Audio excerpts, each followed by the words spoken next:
Welcome to ETH Daily, a daily briefing on the latest in Ethereum. Index Coop introduces a diversified staked ETH index, Compound activates its V3 WETH market, Circle releases its cross-chain transfer protocol documentation, and Rye explores multi-collateral Rye without governance.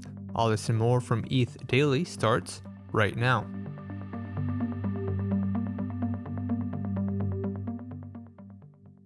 Index Coop introduced DSETH, an index token for diversified exposure to staked ETH. The index token currently includes RETH by Rocket Pool, STETH by Lido, and SETH2 by Stakewise.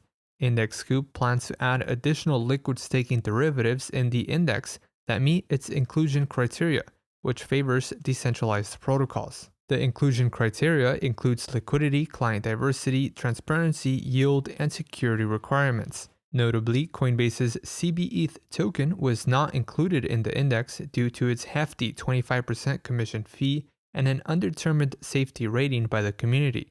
The DSETH index only accepts value accruing tokens as opposed to rebasing tokens. DSETH also charges a 25 basis point streaming fee on top of staking fees for tokens in the index. DSETH can be purchased on secondary markets or minted directly on Index Coop. Just under $250,000 worth of DSETH has been minted so far. Index Coop is a community-owned fork of Set Protocol V2 that allows users to create crypto indices. Compound Governance approved the activation of a WETH market on Compound V3. Users can now supply ETH to earn interest and comp incentives. Lending ETH currently yields about 1.5% APR.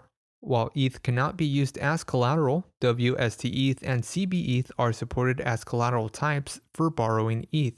A 90% collateral factor on both WSDETH and CBETH allows users to access a leveraged position under liquid staking tokens. DeFi Saver also added support for the Compound V3 WETH market, allowing users to use the platform's Boost feature for leverage. The WETH market currently holds just over 13,000 ETH worth of supplied collateral. CirclePay, the company behind the USDC stablecoin, released developer documentation for its cross-chain transfer protocol.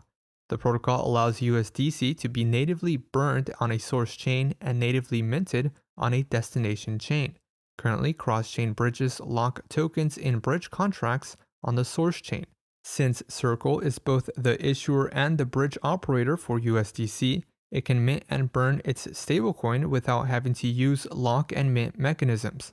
The cross-chain transfer protocol is now live on the Ethereum Goerli and Avalanche Fuji testnets with a mainnet release planned for Q1. Circle plans to support additional chains later this year.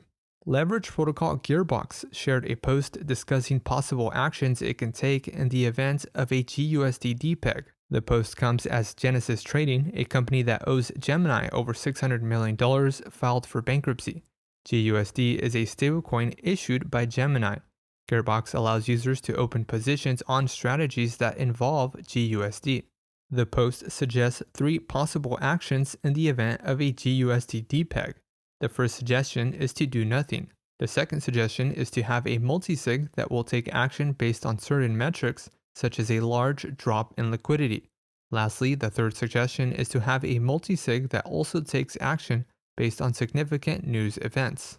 And lastly, Martin Koppelman posted a proposal for multi-collateral Rye without governance. The proposal seeks to allow any token to be used as collateral by creating a new fork of Rye for each new collateral type.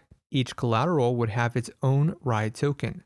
Users would also be allowed to treat certain collateral types indifferently, such as RETH, WSDETH, and CBETH. Rye is a governance-minimized stablecoin that is not pegged to the dollar and is over-collateralized by ETH. Amin Soleimani recently shared that Ethereum's staking yield creates an opportunity cost for Rye borrowers. As a result, Rye's redemption rate would need to remain negative to help make up for the opportunity cost.